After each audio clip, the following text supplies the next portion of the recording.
অবশ্যই আমার ছেলে করেছে, ভালো লেগেছে। আমার ছেলে যখন করেছে ভালো লেগেছে, কিন্তু তার চেয়ে বড় কথা হচ্ছে দর্শকরা সবাই ভীষণ ভালো বললেন এবং তারা বললেন ঋষভ ব্রিলিয়েন্ট, এটাই আমার সবচেয়ে ভালো। আর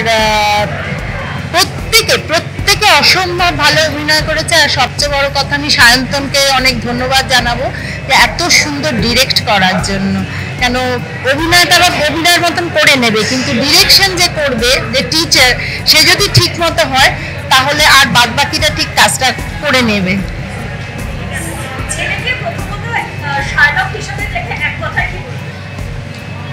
ব্রিলিয়েন্ট।